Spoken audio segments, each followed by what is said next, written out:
ನಮ್ಮ ಮಂತ್ರಾಲಯ ಶಾಲೆ ಅಲ್ಲಿ ಕ್ವಾರ್ಟರ್ಸ್ ಮತ್ತು ಕಾಂಪೌಂಡ್ಗಾಗಿ ಹೆಚ್ಚುವರಿ ಅನುದಾನ 9,90,00,000 ಬಿಡುಗಡೆ ಮಾಡಿಸಿದೆ. ಆ ಕಾಮಗಾರಿಗೆ ಪೂಜೆಯನ್ನು ಇವತ್ತು ಮಾಡಿದ್ದೇವೆ.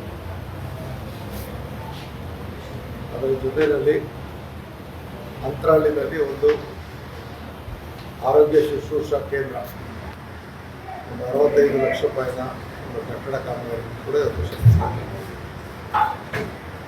ಈಗ ಇಲ್ಲಿ ತಾಲೂಕು ಪಂಚಾಯತಿಯಲ್ಲಿ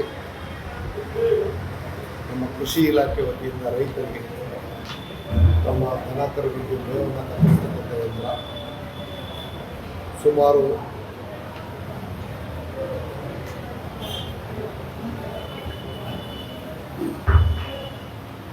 133 ಯಂತ್ರಗಳನ್ನು ಇವತ್ತು ನೀಡಿದ್ದೀವಿ. ಒಂದೊಂದು ರೈತರಿಗೂ 30,000 ರೂಪಾಯಿ ಅವರ ಅಕೌಂಟ್ಗೆ ಹಣನ ಜಮಾ ಮಾಡ್ತಾರೆ.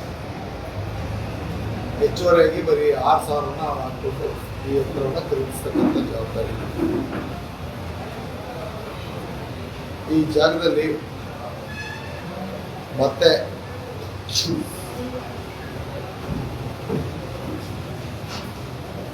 ನಮ್ಮ ಕಾರ್ಮಿಕ ಇಲಾಖೆಯಿಂದ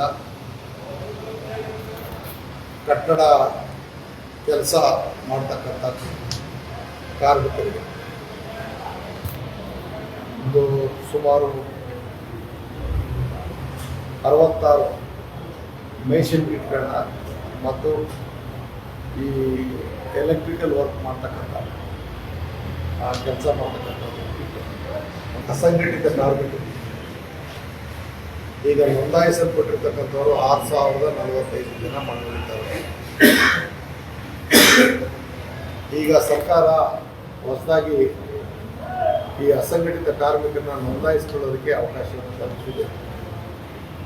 ಸವಲತ್ತುಗಳು ಈ ಬಜೆಟ್ ಹತ್ರ ಪ್ರಕಟ ಆಗುವಂಥದ್ದಿದೆ.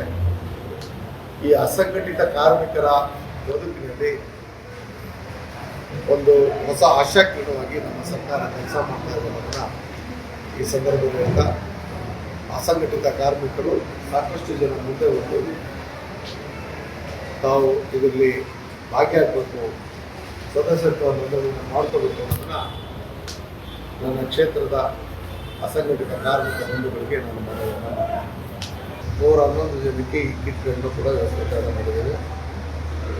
ಆ ಕಿಟ್ಗಳಿಗೆ 5,88,000 ಮತ್ತು ಮೇವು ಕತ್ತರಿಸತಕ್ಕಂಥ ಯಂತ್ರಕ್ಕೆ 39,90,000